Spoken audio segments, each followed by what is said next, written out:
Welcome back to my video series about how to build a sub 250 gram 3-inch freestyle drone for absolute beginners who have never built a drone before. This is a video series, so if this is the video you were looking for, then great. But if you just stumbled across this video, then feel free to watch it. But if it feels like you're coming in the middle, that's why. There is a playlist linked in the video description below that has all the videos in this series. And if you're not sure what the heck's going on here, then you should go back to video number 1 and hopefully it'll all make sense. A whole bunch of the content in the video that you're about to watch is borrowed from my previous build series where I built a 5-inch drone. I just couldn't bear to re-record hours and hours of content that was going to be exactly the same, except instead of me holding a 5-inch drone in my hand, I'd be holding a 3-inch drone. I'm going back through these videos, and anytime there is a content that is unique to the 3-inch drone that you're building right now, I'm going to record that and I'm going to edit it in. But if there's a whole bunch of this video where I'm talking and I'm holding a 5-inch drone instead of a 3-inch, don't let it confuse you. It still applies to what you're doing.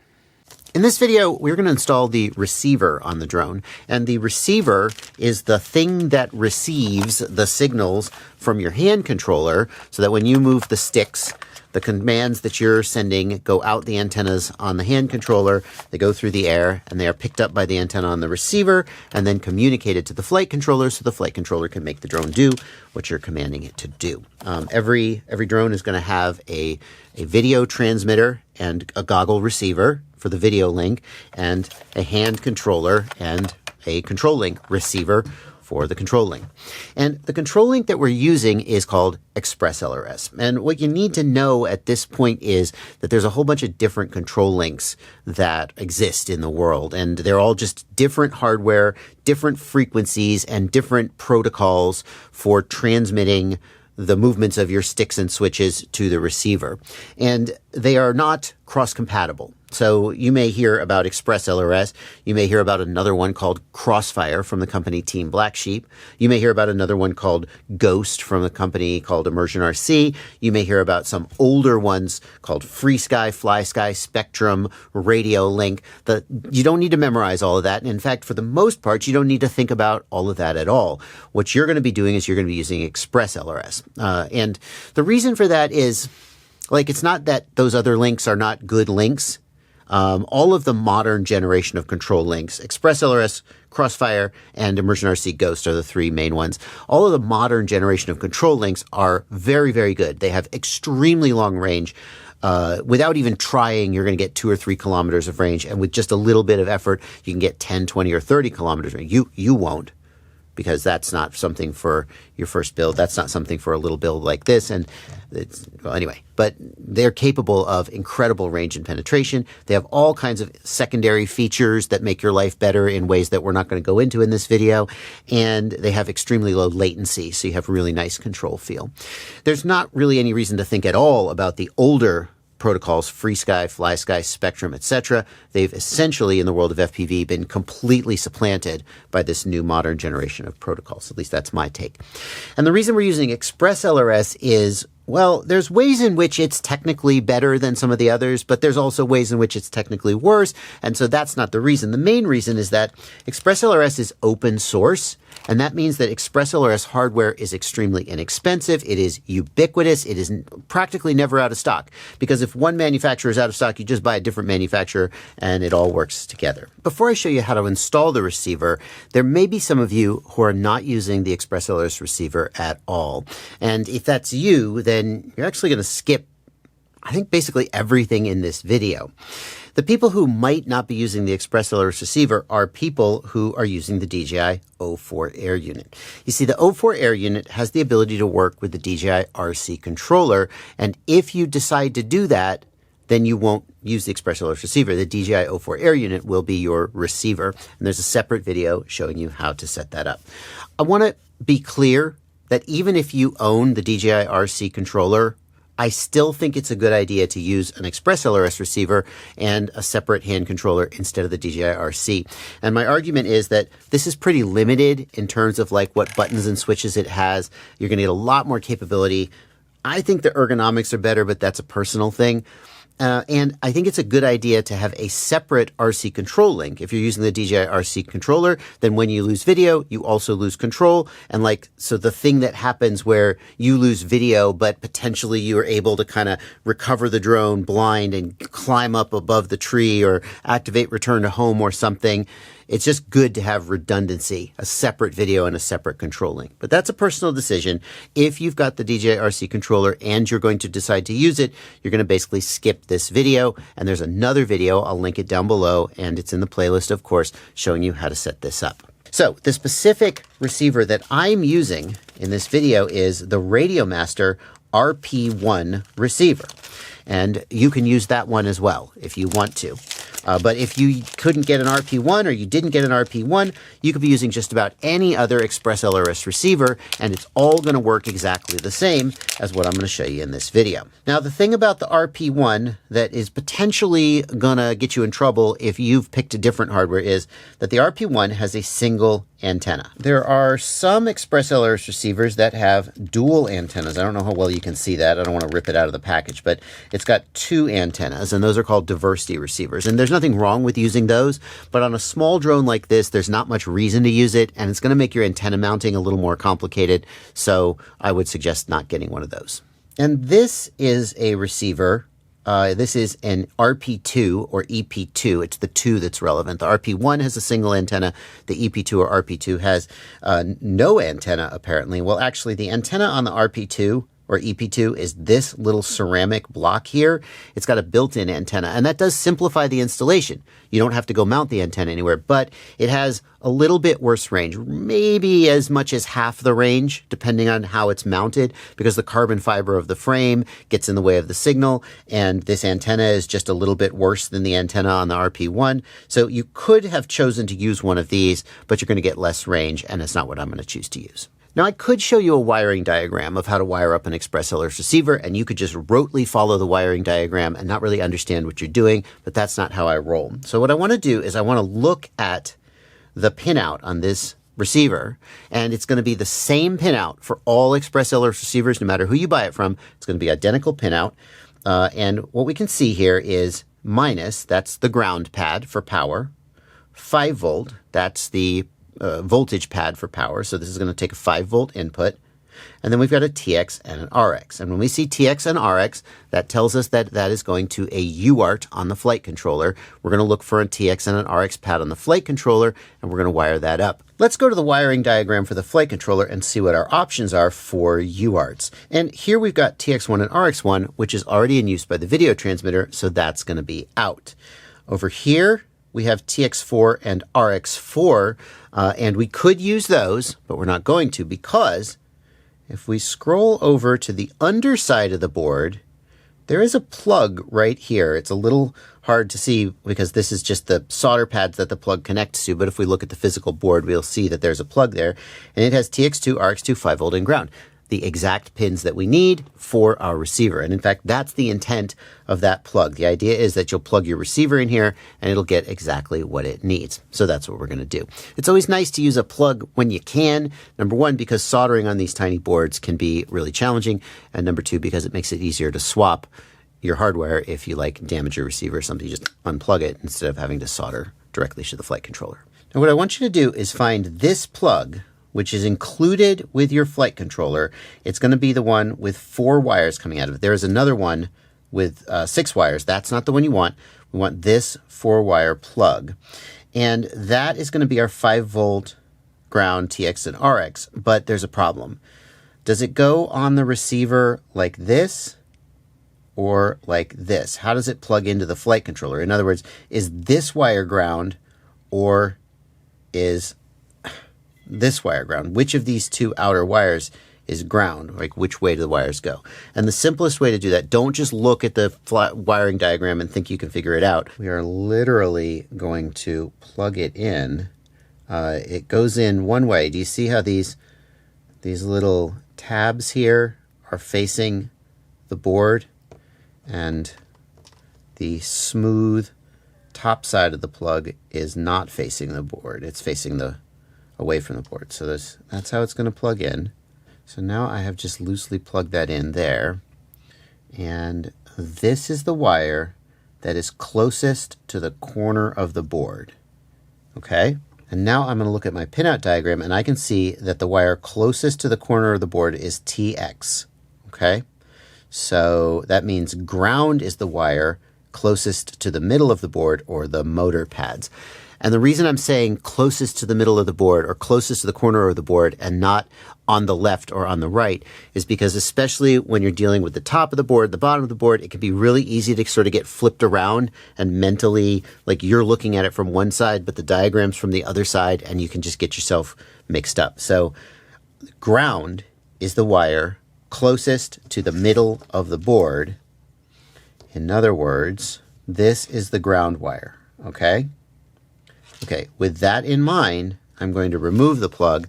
I'm going to keep holding on to that ground wire so I don't screw it up.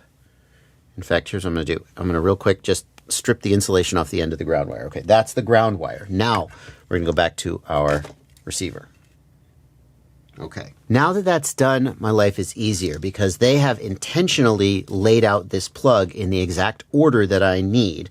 Ground, 5-volt, RX, TX, which matches the ground 5-volt TX RX on my receiver. In other words, the next thing I need to do is solder these wires to the receiver in exactly the order that they are in the plug. Just make sure that none of the wires cross, and they'll just go 1, 2, 3, 4, 1, 2, 3, 4, exactly as they are on the plug.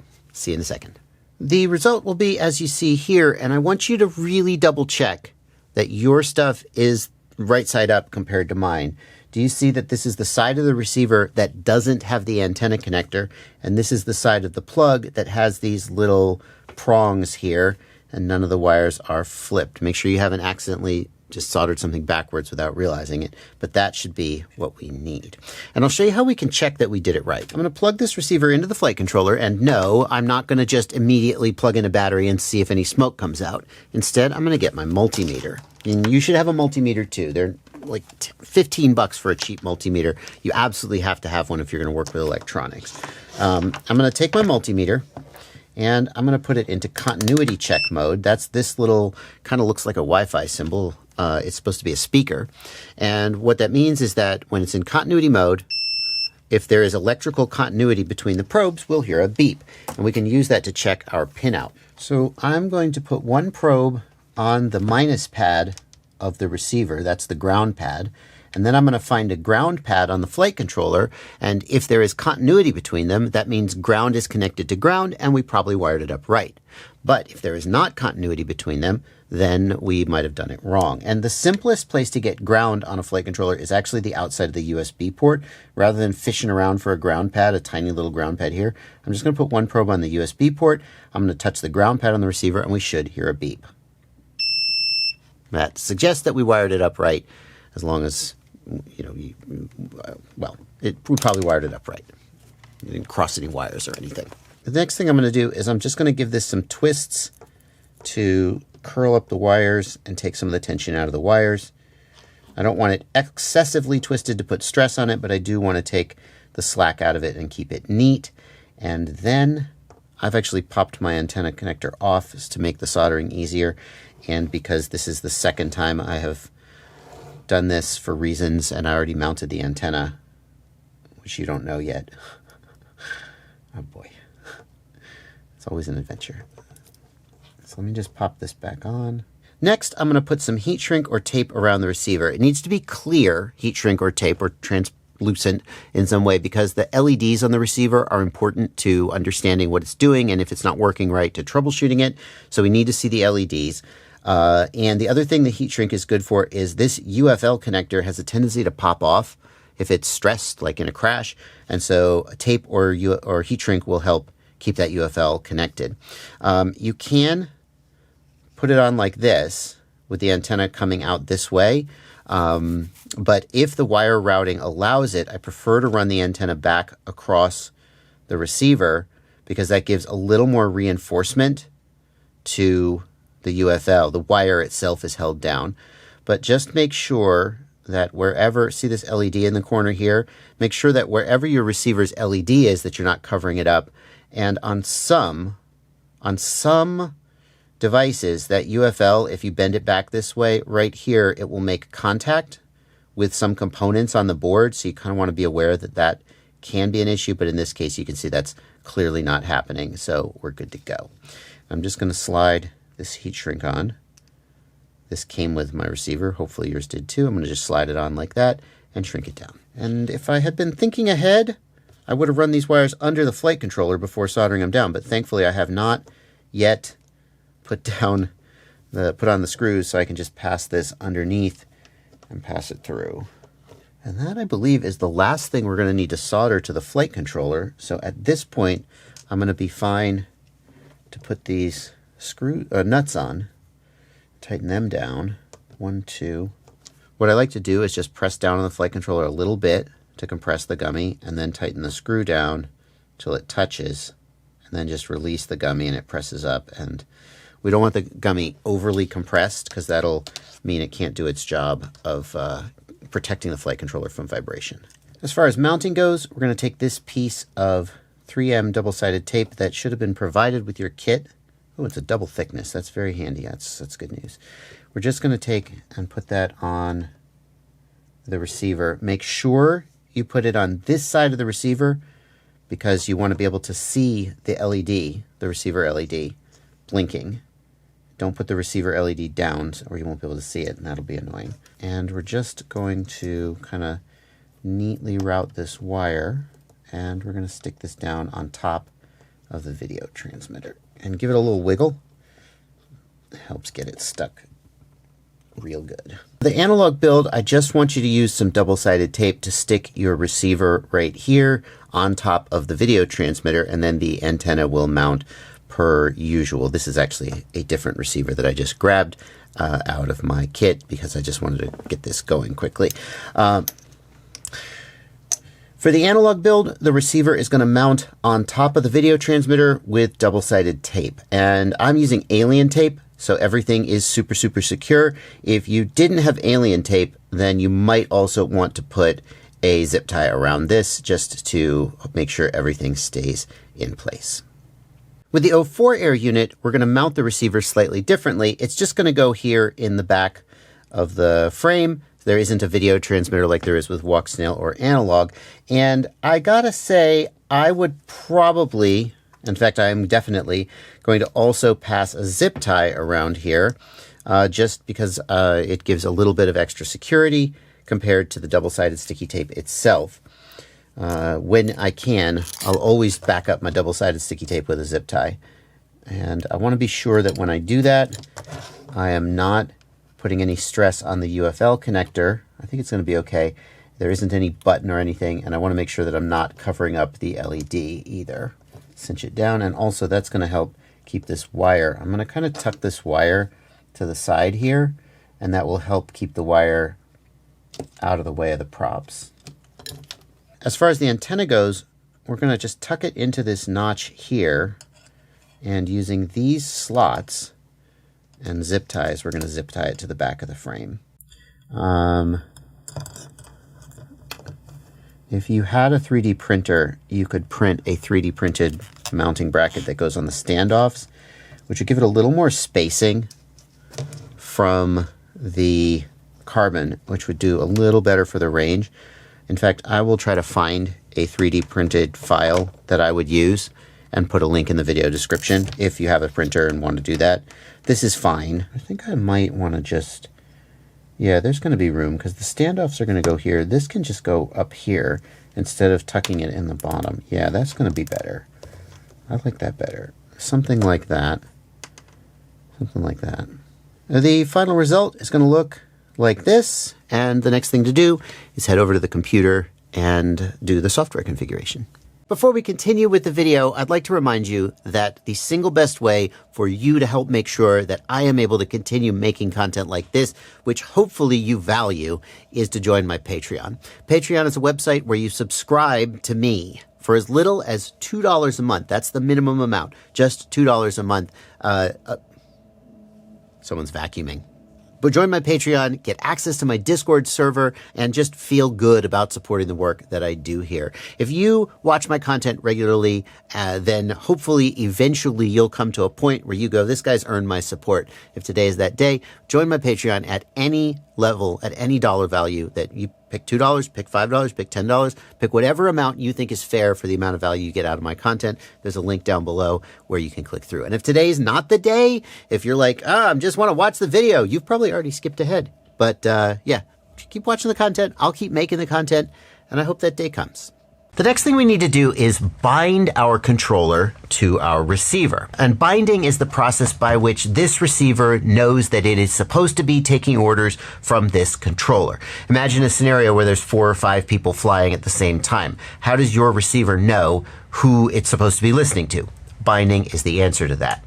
You're going to need to bind every receiver. Once you get it, once it's bound to the controller will remember that, and you can rebind it and move the bind if you need to, but this is just a process you're going to need to get familiar with. Now, the process of binding an ExpressLRS receiver to an ExpressLRS radio can be complicated and involve going to the computer and flashing firmware and bringing up a web page. ExpressLRS kind of likes to be complicated, sort of for the sake of being nerdy and complicated, but we are going to try to skip all that and do it the very, very simplest way. I want you to know that there's more to ExpressLRS than we're seeing here, but I don't think this is the right time to dive into that. I just want to get your receiver bound and get you in the air. Now, the radio that we're going to be using for this example is the Radiomaster Boxer, and it is the version of the Boxer that has the built-in ExpressLRS module. There is another version of the Boxer that doesn't have an ExpressLRS module built in. What you're about to see will not work, at least exactly as I'm showing you. If you've decided to use a different radio, like the Radiomaster Zorro, the Radiomaster TX16S, or some other radio, and if that radio doesn't have internal ExpressLRS, but maybe it has a module in the back, you will still be able to follow these instructions, sort of, but you may not be able to follow the exact button presses and instructions exactly as I show them. Sorry, can't make 18 different versions of this video for 18 different radios, so we just had to pick one. I also want you to know that I have created a brand new, fresh, blank slate model in my radio so that all of my pre-existing configuration doesn't cause me to accidentally skip a step that you're missing out on. But your radio is probably fresh out of the box and may have some pre-existing configuration from Radiomaster. So what I'm going to suggest you do is just work through these steps with me and make sure your configuration matches mine, even if you've got a pre-configured radio from Radiomaster. The first thing I'm going to do is press the model key and then page one time to the setup screen. And I'm going to scroll down. Actually, I'm going to scroll up and it'll roll me to the bottom of the menu because I know the option I want is at the bottom of the menu. I'm going to look for internal RF, and I'm going to change that from off to crossfire, CRSF. And if you're using an external module, you would do the same thing for external RF. Having done that, I will press the return key to back out, and the next thing I'm going to do is I'm going to hold down the sys key, and that should take me to the tools menu where you should see the ExpressLRS tool. If you don't see the ExpressLRS tool, then you're not using a Radiomaster Boxer, or you're not using a radio with internal ExpressLRS. You may need to do some basic setup, and I have a video about how to do that. It's linked in the video description. It is my ExpressLRS Ultimate Setup Guide, and there are steps in there specifically for how to get your radio set up to use ExpressLRS. If you need to do that, pause the video here, head on down to that video, and get your radio set up. Otherwise, we're going to continue. I'm going to click the jog wheel to open up the ExpressLRS tool, the ExpressLRS script. They call it a Lua script, L-U-A. It's a programming language. The ExpressLRS Lua script is running. All of these options loaded up. That's good. If that doesn't happen, you're going to need to figure out why, but that should happen. And then we're going to go down, and there's a couple changes I want you to make. First, I want you to change your switch mode. Your switch mode may be set to hybrid. I want you to change your switch mode to wide. I wish they would make the default wide and not hybrid. What's the difference? I think it's not that important to get into now. I just want you to make that change because I said so. Next up, I want you to look at the model match option. Do you see that model match is off? Leave it off. Don't turn it on. Unless you know exactly why you're using model match, it will make your life more difficult, make your receiver not work. I only say that because like 3 or 4 times a month, someone says, I can't get ExpressLRS to work, and it's because for some reason they turned model match on, and they didn't mean to. Don't do it. Leave it off. If you want to, you can adjust your transmit power. The higher the transmit power, the more range you'll get, but the faster your battery will run down. What I suggest you do is you set the transmit power to the highest value that your module or radio supports, and then turn dynamic power on, and that way it will go down to a low power when you're up close, but automatically ramp itself to a high power when you get far away. Finally, we're going to head on down here to where it says bind, and we are going to prepare to hit that option. Next, I'm going to power up the quadcopter, and I want you to watch the LED on the receiver to see what it does. What we want to see is that the receiver is going blink, blink, blink, blink, blink, blink. That means that the receiver is in binding mode. In this case, the receiver is not doing that. It is going blink, blink, blink, and that means it's not in binding mode. It means it's just waiting for the radio that it's bound to, except it's never been bound, so I don't know what it's waiting for. Some receivers will automatically go into binding mode as soon as you power them up. This one has not done that. So here's what we need to do. In order to put an ExpressLRS receiver into binding mode, we will power cycle it quickly 3 times. I want you to watch how I do this. I'm going to wait for the LED to turn on and then unplug it. Ready? 1, 2, and third time I'm going to leave it plugged in. 3. And do you see that now the receiver is going blink, blink, blink, blink, blink, blink. It is now in binding mode. Next, we're going to go to our radio and we're going to activate bind here. It's going to say binding. And then it's going to say connected. Do you see it says C connected here? And do you see it says model mismatch? Why does it say model mismatch? Model match is off. Why does it say model mismatch when model match is off? That's not possible. I've gotten exuberant and I'm doing my Seinfeld voice by accident. Captain Bry, time to reach out to an ExpressLRS dev and bother them. Okay, here's what we need to do. The whys and wherefores of this are silly, but for whatever reason, this receiver ships with model match enabled. That's stupid because it prevents you from binding. Here's what you need to do to fix it. If you run into this, we're going to go in the Lua script, we're going to turn model match on, and then turn model match off again. And then you should have a solid green light and no error message here at the top of the screen. Congratulations, you've bound your receiver, and ExpressLRS has once again proven that it is cheap and effective, but it will always throw you a curveball. Thankfully you have me, and I have the ear of an ExpressLRS dev who I can whine at when I run into these situations. Okay, so now it's time to configure the flight controller so that it can receive signals from the receiver. And in order to do that, we have to power up the receiver. And what you're going to see is, I'm going to plug USB into the flight controller, and when I do that, you're going to see that the receiver starts blinking. Some flight controllers power up the receiver from USB. Some do not. If you come across a flight controller and you plug in USB and the receiver stays powered down, it's not broken, it's just, well, I mean, we could wish that all flight controller designers would do this because it lets us work on the receiver and work on the flight controller without having to plug a battery in, and our video transmitter's overheating and our motors might try, who knows. So it's convenient when they do that, but not all of them do that.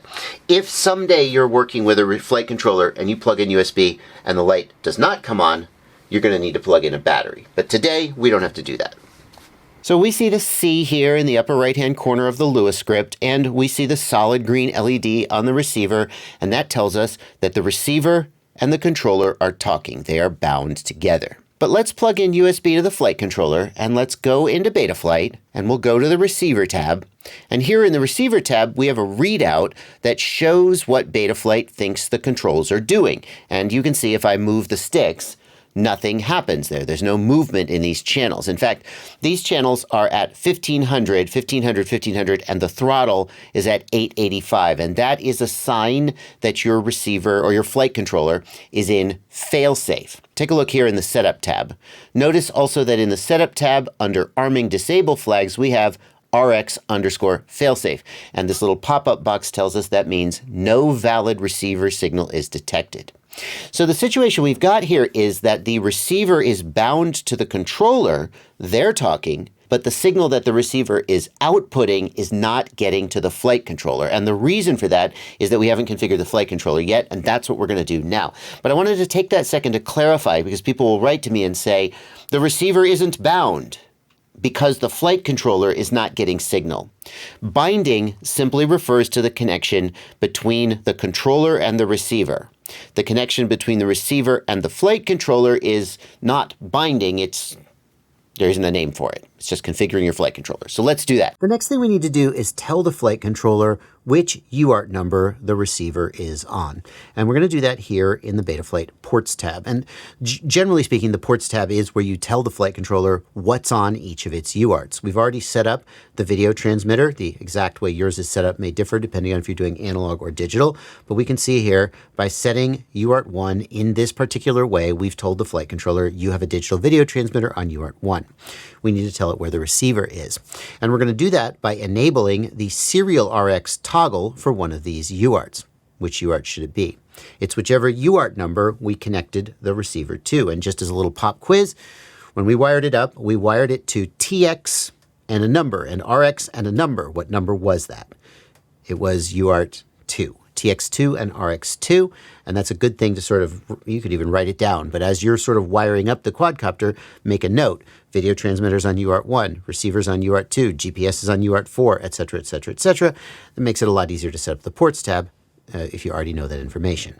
So for UART number 2, we are going to enable serial RX, just like so, and we're going to hit save and reboot. And if we subsequently go to the receiver tab, we still don't see any movement, and the throttle's at 885. We're still in failsafe.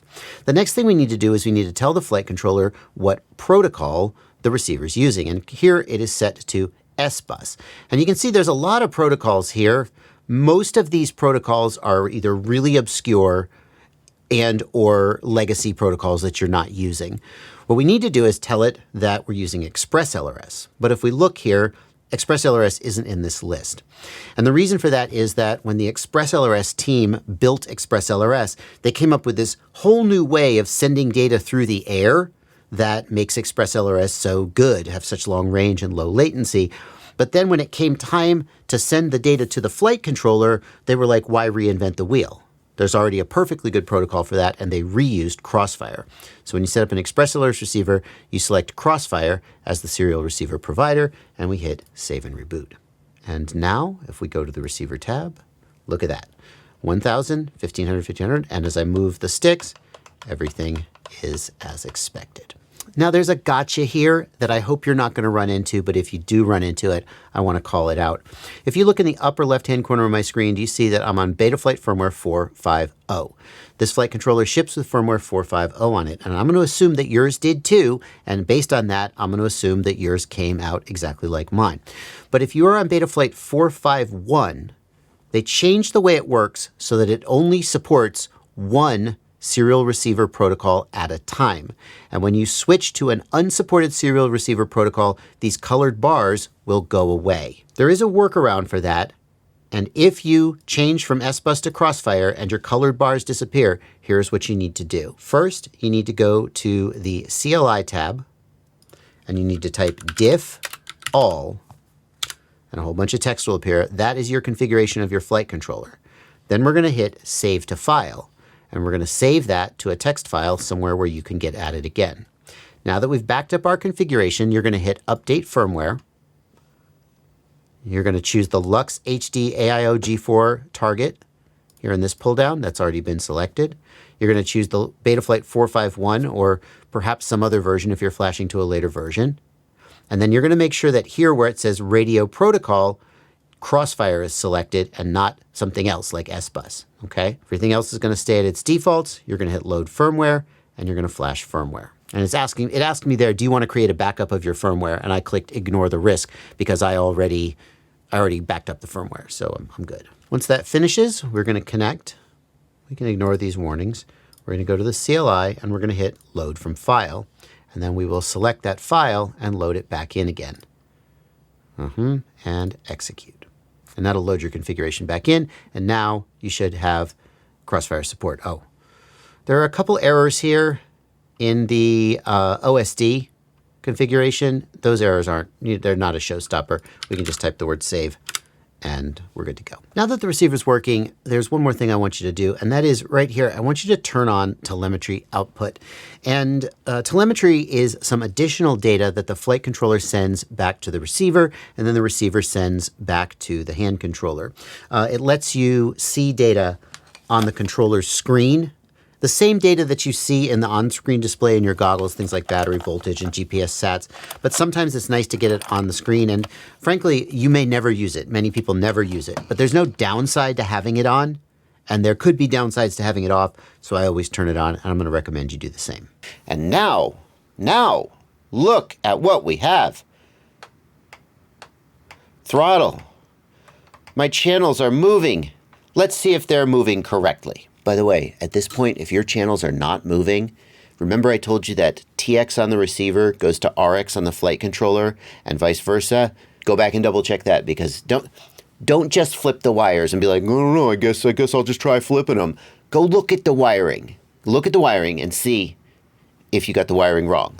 Compare it to, look at the pinout diagram, follow the wires with your finger and see which wire goes where. People just like flip the wires and they're like, sometimes it works, sometimes it doesn't, I don't know. Now that we have movement in the receiver tab of any kind that sort of corresponds, like not just random channels going nuts like we had a second ago, but actual throttle down, throttle up, left, right, up, down.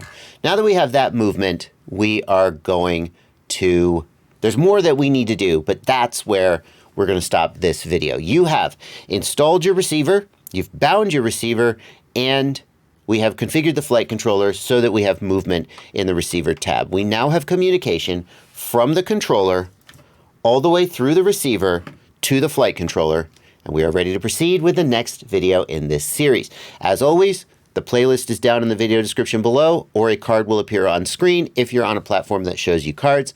I'll see you in the next one.